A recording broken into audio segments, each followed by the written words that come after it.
మీ మోకాల నొప్పులకు ఎటువంటి సర్జరీ లేకుండా ఎపియాన్ పెయిన్ క్లినిక్ అందిస్తున్న అత్యాధునిక చికిత్స. Welcome to Suman TV. ప్రస్తుతం మనతో పాటు ఉన్నారు diabetes management expert since 2006 doctor G Kiran గారు. వారితో మాట్లాడదాం. నమస్కారం డాక్టర్ గారు. నమస్కారం. ఎస్, కేవలం డయాబెటీసే కాకుండా అనారోగ్య కారణాలైన మిగతా అన్నిటి గురించి కూడా మనం మాట్లాడుతున్నాం. ఇందులో భాగంగా కొన్ని పర్టికులర్గా మన బాడీకి చాలా ఇంపార్టెంట్ పార్ట్స్ అయినటువంటి వాటి గురించి క్లియర్గా ఎక్స్ప్లెయిన్ చేస్తూ వచ్చారు. అందులో మనం లివర్ గురించి మాట్లాడుకున్నాం. ఆల్రెడీ ఒక వీడియో చేస్తున్నాము, చాలా వరకు రీచ్ అయింది. ఇంకా దాని నుంచి కూడా చాలా మంది ఇంకా క్వశ్చన్స్ అడుగుతున్నారు డాక్టర్ గారు. సో ఈ ఫ్యాటీ లివర్ సమస్య ఇప్పటికీ చాలా మంది ప్రపంచంలో ఎదుర్కొంటున్నారు, వయసుతో సంబంధం లేకుండా అని చెప్తూ ఉన్నారు. సో ఇంకొంచెం డీటెయిల్డ్గా మాకు ఎక్స్ప్లెయిన్ చేస్తారంటే మెయిన్ రీజన్స్ ఏంటి అంటే మన లైఫ్కి రిలేట్ అవుతూ ఎక్కడెక్కడ మార్చుకోగలము, అసలు మెయిన్ ఫ్యాటీ లివర్ రావడానికి కారణం ఏంటి, ఏ వయసు వారిలో చూస్తున్నాం, చెప్పండి డాక్టర్. ఎస్ మా, డెఫినెట్లీ దాదాపు ప్రపంచ జనాభాలో 1/4 జనాభాకి ఫ్యాటీ లివర్ ఉన్నట్టుగా గుర్తిస్తున్నారు. ఇప్పుడు ఇందులో ఈ 1/4 జనాభాకి వాళ్ళకి ఫ్యాటీ లివర్ ఉందని తెలిసిన వాళ్ళు కొంతమంది, అసలు ఫ్యాటీ లివర్ వాళ్ళల్లో లేదని చాలామంది. సో లోపల ఫ్యాటీ లివర్ ఉన్నప్పటికీ వాళ్ళ లివర్లో ఫ్యాట్ ఉందనే విషయం వాళ్ళకే తెలియదు. ఎందుకు? దాదాపు ఫ్యాటీ లివర్ 1-2 స్టేజ్ వరకు మనకు ఎటువంటి సిమ్టమ్స్ కూడా ఉండవు. కాబట్టి జనరల్ గా 3-4 స్టేజెస్ వరకు తీసుకెళ్తారు. అది హెపటాలజిస్ట్, గ్యాస్ట్రెంటాలజిస్టులు తీసుకెళ్తారు. మనం కామన్ మ్యాన్ కి ముఖ్యంగా గుర్తించుకోవాల్సింది, తను తెలుసుకొని తను ప్రవర్తించాల్సింది జనరల్ గా ఫ్యాటీ లివర్ 1-2 వరకు. ఎందుకంటే ఇవి కంప్లీట్ గా వీళ్ళ చేతుల్లో రివర్సబుల్ కండిషన్. 2 ఆ తర్వాత స్టేజెస్ డెఫినెట్ గా గ్యాస్ట్రెంటాలజిస్ట్ చూసుకుంటారు. మేము కూడా దాంట్లో పెద్దగా ఇంటర్ఫియర్ కాము. ఇంకా ఎప్పుడైతే పర్టికులర్ స్పెషాలిటీకి ప్రాబ్లం పెద్దదవుతుందో మనం కూడా ఏంటంటే సేఫ్ గా ఆ డాక్టర్ దగ్గరికి పెట్టి ఆ వైద్య నిపుణులు ఆ వ్యాధి ఎలా డీల్ చేసుకోవాలనేది ఇంకా వాళ్ళ చేతుల్లోకి వెళ్తుంది. బిగినింగ్ ప్రివెంటివ్ స్టేజెస్ లో మాత్రమే మన ఒక నైపుణ్యత అందులో ఉండొచ్చు. సో ఈ ప్రపంచవ్యాప్తంగా 1/4 జనాభాలో ఎందుకు మరి ఫ్యాటీ లివర్ ఉంది? అందులో వాళ్ళకి ఫ్యాటీ లివర్ ఉందని తెలిసిన వాళ్ళు సంఖ్య చాలా తక్కువే. చాలా మందికి ఇంకా తెలియదు వాళ్ళలో ఫ్యాటీ లివర్ ఉందని. ఇది ప్రపంచ స్టాటిస్టిక్స్ చెప్తున్నాయి. సో రెండో పాయింట్, మనకు జనరల్గా లివర్ అనేది 1200 నుంచి 1500 గ్రాములు ఉంటుంది. 1 కిలో 200 గ్రాముల నుంచి 1.5 కిలో వరకు మన లివర్ యొక్క బరువు. Up to 1.5 kg maximum liver బరువు. ఇప్పుడు ఇందులో 5-10% అందులో కొవ్వు భాగం పెరిగిన తర్వాతనే ఫ్యాటీ లివర్ కింద దాన్ని చూస్తారు. సో లివర్లో ఆ 5% ఫ్యాట్ కూడా లేకపోతే అది ఫ్యాటీ లివర్ కింద రాదు. సో ఫ్యాట్ ఉంటేనే ఫ్యాటీ లివర్ అంటారు. సో ఈ ఫ్యాటీ లివర్లో మరి ఫ్యాట్ ఎందుకు పెరుగుతుంది? ఫ్యాటీ లివర్ అంటే అదే కదా. ఫ్యాట్ అంటే సాధారణంగా బాడీలో అని చెప్తూ ఉంటారు, కానీ ఇలా పార్ట్స్ కి ప్రత్యేకించి ఫ్యాట్ ఉండడం అనేది కొంచెం కొత్తగా అంటే ఏంటి అసలు? ఎస్, సో లివర్ మనకు తెలిసిన విషయం ఏంటి? It is a powerhouse of energy కానీ, powerhouse of cleaning, toxins అన్నిటిని క్లీన్ చేయడానికి కానీ అనేది రెగ్యులేట్ చేస్తూ ఉంటుంది. 24 hours పనిచేస్తూ ఉంటుంది పాపం. సో ఎప్పుడైతే మనం తీసుకుంటున్న ఆహారం మనం కష్టపడుతున్న శారీరక శ్రమకు మించి మనం క్యాలరీస్ తీసుకుంటున్నామో అక్కడి నుంచి లివర్కి పని ఎక్కువ అవుతుంది. మనం కరెక్ట్ ఆహారం తీసుకున్నా లివర్ చేసుకుంటుంది. బట్ మనం పని తక్కువ చేస్తూ ఆహారం ఎక్కువ తీసుకున్నప్పుడు లివర్ యొక్క పని ఎక్కువ అవుతుంది. మనం ఇదివరకు కూడా గుర్తించాం, మనం ఆహారం తీసుకుంటున్నాము, శారీరక శ్రమలో ఖర్చు పెడుతున్నామంటే లివర్కి పని తక్కువ. మనం ఆహారం తీసుకుంటున్నాము, సాయంత్రం వెళ్ళి పని చేస్తున్నాం అనుకోండి, సో ఇది కొంత ఆహార భాగంలో నిల్వలు గ్లైకోజన్ రూపంలో స్టోర్ చేసుకొని మళ్ళీ సాయంత్రం మనం తినకుండా శారీరక శ్రమ చేసేటప్పుడు ఆ గ్లైకోజన్ నుంచి మళ్ళీ ఎనర్జీ రిలీజ్ చేసి రక్తంలోకి మళ్ళీ వదిలేస్తుంది. ఇప్పుడు ఆ సాయంత్రం మనం ఎక్సర్సైజ్ చేయలేదనుకోండి, ఆ గ్లైకోజన్ స్టోర్స్ ఎక్కువ అవుతూ వస్తాయి. నెక్స్ట్ గ్లైకోజన్ స్టోర్స్ ఎక్కువైన తర్వాత ఏమవుతుంది? ఫ్యాట్ స్టోర్స్ లేక మారాలి. ఇంకా ఎప్పుడన్నా 2 months తర్వాత మనము ఒక 10 days సరిగ్గా తినలేదనుకోండి, అప్పుడు ఫ్యాట్లో నుంచి వెనక్కి వస్తుంది.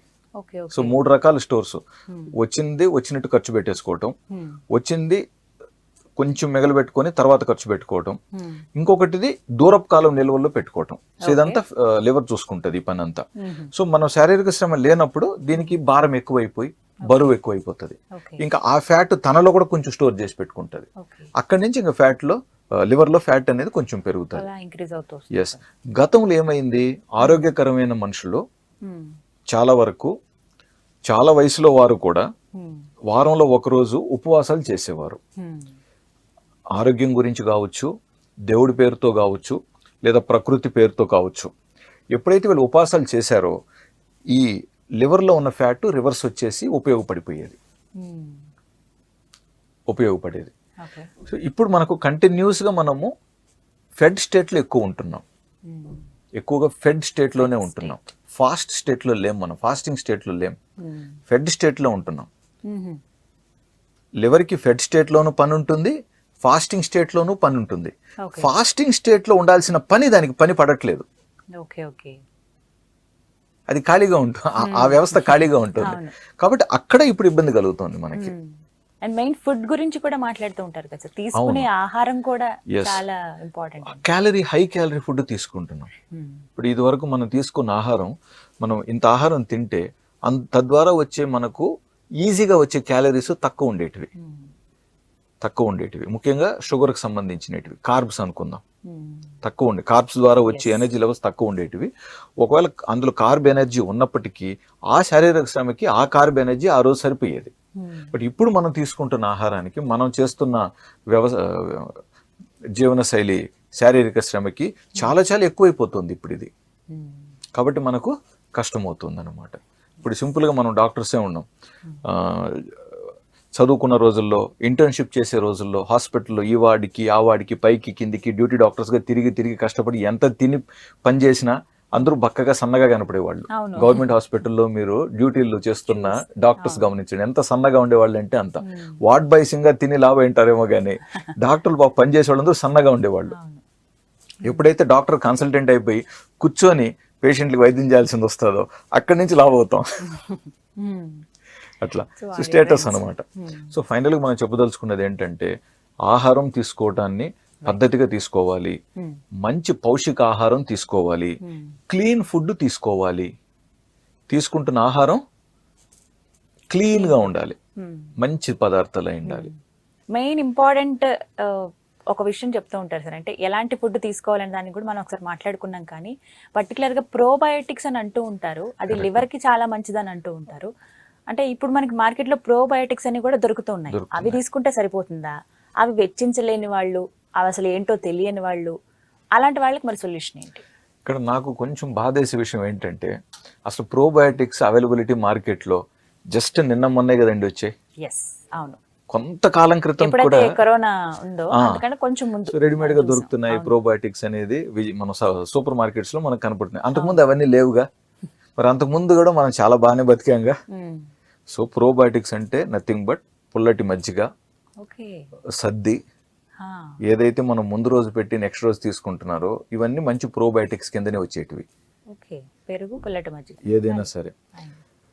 ప్రోబయోటిక్స్ ఎవరికి అవసరం అయ్యేటివంటే, నార్త్ యూరోప్లో ఉన్న వాళ్ళకి ఎప్పుడు టెంపరేచరు చల్లగా ఉంటుంది కాబట్టి వాళ్ళకి పెరుగు పేరదు అక్కడ.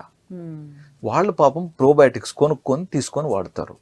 ఈ ప్రోబయోటిక్స్ని కూడా ల్యాబ్స్లో లేదా ఫ్యాక్టరీస్లో ఇంత టెంపరేచర్లో ప్రోబయోటిక్స్ని వాళ్ళు ఏర్పడేలాగా చేసుకొని దాన్ని విక్రయించబడతారు. అక్కడ న్యాయమే, వాళ్ళకి అవసరం. మనకేంటండి, ఆడ 2 చుక్కలు పెరుగు పాలలో వేస్తే ఉదయానికి అంత మంచి తోడవుతుంది. ఇంకా మనకు కొంచెం హైదరాబాద్లో కూడా వింటర్లో కొన్నిసార్లు పెరుగు పేరదు చల్లదనం కోసం. బట్ అదర్వైజ్ తీసుకుంటే మనకి ఎక్కడైనా కూడా పెరుగు అనేది మంచిగా పేరుతుంది. సో అది వెరీ ఇంపార్టెంట్ అండి. గడ్డ పెరుగు అందుబాటులో ఉన్న వాళ్ళు తీసుకుంటే చాలా బెటర్. బట్ ఫ్యాటీ లివర్, ఊబకాయం ఇవన్నీ ఒకే లైన్లో వస్తున్నాయి కాబట్టి ఇక్కడ మజ్జిగ చాలా బెటర్. ఇప్పుడు మనం ముగించే ముందు నేను ఇది చెప్పకపోతే ఈ ఎపిసోడ్ కరెక్ట్ అవ్వదు. ఏంటంటే, ఈ ఫ్యాటీ లివర్ తగ్గాలంటే మనిషి బరువు ఎక్కువగా ఉన్న వారిలో 5 నుంచి 10% ఇతను టోటల్ బాడీ వెయిట్ తగ్గాల. టోటల్ బాడీ వెయిట్ తగ్గాలి. బరువు ఎక్కువగా ఉన్న వాళ్ళలో టోటల్ బాడీ వెయిట్ లో 5 నుంచి 10% బాడీ వెయిట్ కానీ తగ్గితే ఫ్యాటీ లివర్ అనేది చాలా శాతం తగ్గుతుందని నిపుణులు చెప్తున్నారు. అది మనం గుర్తించాలి. ఫస్ట్ మనం ఎంతో కొంత వెయిట్ లాస్ అయిన తర్వాత అవును, అప్పుడు ఆటోమేటిక్ గా ఫ్యాటీ లివర్ తగ్గుతుంది. చాలా వరకు ఫ్యాటీ లివర్ తగ్గుతుంది. ఎందుకు మనకి హెల్ప్ చేసేది పుల్లటి మజ్జిగ. పుల్లటి మజ్జిగ అనేది మనం గమనించవచ్చు. బట్ పుల్లటి మజ్జిగ ఎక్కడ, అది కూడా మనం గమనించాలి. ఎప్పుడెప్పుడు తీసుకోవాలి సార్? అన్ని తినేసి పుల్లటి మజ్జిగ తాగమనట్లేదు మనం. ఏదైనా ఒకటి స్కిప్ చేసి ఇక్కడ మజ్జిగ తీసుకోమంటున్నాం. ఎనీ టైం వాళ్ళకి ఎప్పుడు అది కూడా లిక్విడ్ కిందకే వస్తుంది కాబట్టి, లిక్విడ్ కిందకే వస్తుంది. అందులోనూ ఎండాకాలం వస్తుంది. వెరీ మంచిది. సో పర్ఫెక్ట్ గా ప్లాన్ చేసుకుంటే ఫ్యాటీ లివర్ ఉన్న వాళ్ళు కరెక్ట్, ఎలాగో మజ్జిగ పెరుగు మనకు అందుబాటులో ఉంటాయి. అవి ఏ టైంలో మంచినీళ్ళు ఇంకా తాగలేకపోతున్నాం ఎక్కువ, ఈ ఫ్రూట్ జ్యూసులు అవి తాగే బదులు ఆ ప్లేస్ లో ఇది చాలా బెటర్. ఎందుకంటే ఎప్పుడైతే మనం జ్యూసుల్లోకి వెళ్తామండి షుగర్ పడుతుంది. షుగర్ మళ్ళీ ఫ్యాటీ లివర్ కి ప్రోత్సహిస్తుంది. సో షుగర్ అనేది ఎక్కడ కూడా తగలకూడదు మనం, అదొకటి. రెండోది మనకు ముఖ్యంగా చెప్పాలనుకుంటే, ఇప్పుడు మీరు ఫ్యాటీ లివర్ ఉన్న వాళ్ళు అంటున్నారు కదా, ఫ్యాటీ లివర్ డయాగ్నోస్ అయి ఉండాల్సిన అవసరం లేదు. నువ్వు స్కానింగ్ చేసుకొని అక్కడికి వెళ్ళి నాకు ఫ్యాటీ లివర్ రిపోర్ట్ ఉంది తర్వాత నుంచి నేను స్టార్ట్ చేస్తాను వద్దండి. ఎవరైతే ఈ మధ్య కాలంలో కాస్త బరువు పెరిగారో వీళ్ళందరినీ కూడా వీళ్ళు ఫ్యాటీ లివర్ కింద గమనించుకొని ఈ డైట్ పాటించండి అంటున్నాను నేను. ఒకవేళ ఉన్నా కూడా అది మళ్ళీ రెక్టిఫై చేసుకునే వాళ్ళం అవుతాం. మనం అనుకున్నాం కదా ఫ్యాటీ లివర్ ఉన్న వాళ్ళు చాలా మందికి ఉన్నట్లుగా వాళ్ళకి తెలియదు అని అనుకుంటున్నాం కదా. సో ఫ్యాటీ లివర్ ఎవరికి ఉండిండొచ్చని వాళ్ళు ఎలా గ్రహించాలి? ఇప్పుడు కాస్త బరువు ఎవరైతే ఈ మధ్య కాలంలో పెరిగారో వీళ్ళందరూ కూడా కాస్త ఫ్యాటీ లివర్ ఉన్నట్లుగా సెల్ఫ్ గా గుర్తించుకొని కాస్త బరువు తగ్గే ప్రయత్నాలు చేసుకుంటే వాళ్ళకి ఆరోగ్యం, వాళ్ళ కుటుంబానికి కూడా ఆరోగ్యం కదా. రైట్, చాలా క్లియర్ గా చెప్పారు sir. Thank you so much sir. నమస్తే.